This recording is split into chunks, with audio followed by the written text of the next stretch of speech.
Wasn't that an awesome slow-mo? We captured that video while filming with my good buddy Bryan Plenzler during peak autumn color here in Lower Michigan. God, I love this. No doubt our favorite season for targeting big bass when the water temps drop and bass migrate towards the lake basin. Hi guys, Kim Stricker here again with another hook and look splash video. A splash of fishing information from an underwater point of view. So I mean the bluegills are stacking up out here, is that the... Yeah, just a big deep flat. And they're just kind of cruising around. I think they live out here all year round on this lake, but you know, they kind of corral those bluegills when it gets cold like this. There you go. That looks like a good one. That feels good. That feels like a better one. That feels like a head shaker. Oh, come on, darling. Come on, darling. Ooh, that does feel like a little better fish. Oh, look at him. Yeah! That's a big one. That's a giant. That is a giant. Oh my gosh. Wow. That is a giant. I told you there's big ones live here. Oh my gosh, I knew it was a good fish. Yeah. This is the quality of fish you can catch more regularly this time of year. It's a special stage that Bryan and I look forward to each season, and you should too. Now let me show you how the bass position when the water temp plummets, and how this pattern develops. We'll do it by utilizing the Aqua-Vu camera. Equipped with its auto clear technology, we first captured this well-defined video of a bass in 20 foot of water with green algae covering its belly. This revealed that the bass had apparently been sitting motionless on the bottom. We'll come back out here at this deeper depth, but first, let's take a look at the weed edge. You can see how that stonewort grows. The fish can't get down inside of it. That's starry stonewort. Look at the bluegills. All kinds all of them, yep. That tells the story right there. I mean, that's the reason the bass are here. Starry stonewort in actuality is not a weed at all, but an invasive macroalgae. It grows tall and dense, choking out the native vegetation. As you can see, the stonewort is impenetrable, and the young of the year bluegill can't hide in it. The adult bluegill can be found on the bottom outside the edge in the deeper basin at the same depth we've been catching our bass. Upon further surveillance, we eventually came across what we're looking for. Let's stop the video here. Here is a bass just outside the starry stonewort, resting comfortably on the bottom with its belly buried in the silt. You'll notice its body is tipped up slightly, keeping its head and gills out of the silt. Look at, laying right on the bottom.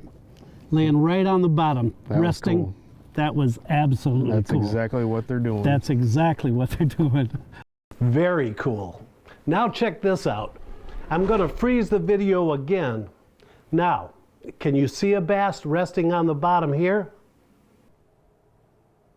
It's right there on the lower left.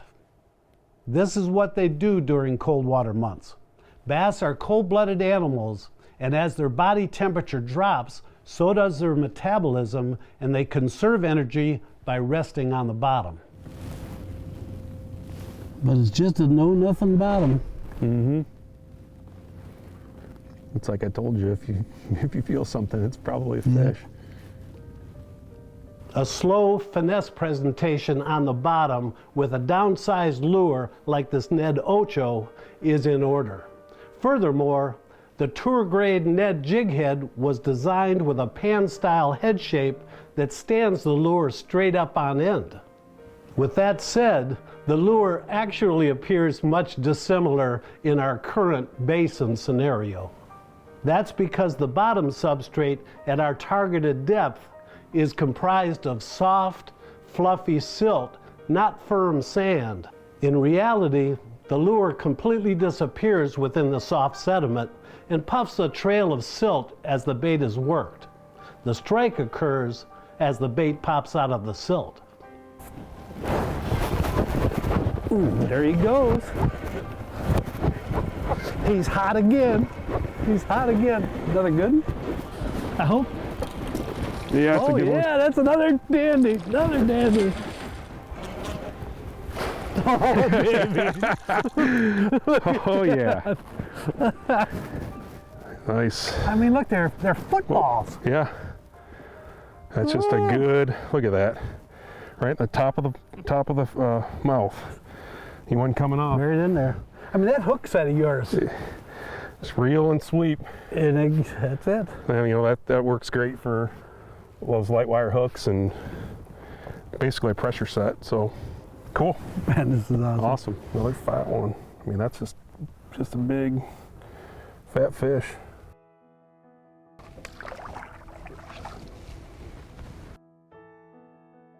So the rod I'm using is a 7.5 foot Lew's speed stick. It's a brand new model for 2020. It's a medium light power and it has a real soft tip, and that's real important when you're fishing light baits in deep water. And I paired that with a Team Lew's Custom Pro spinning reel that has a high speed retrieve that really keeps that bend in the rod.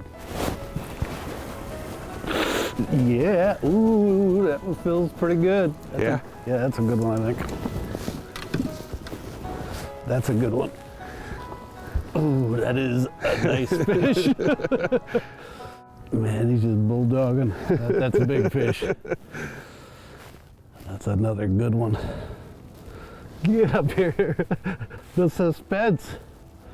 He just keeps bulldogging. That's another nice big fish. Yes. Oh my gosh. That is another tank. Golly. That is. Oh, look, he just caught, well, he's caught good. He's buried there, but on that little Ned bait, the Ned Ocho. Yeah, who says those Yeah. little baits won't catch big ones? Yeah, that's for sure.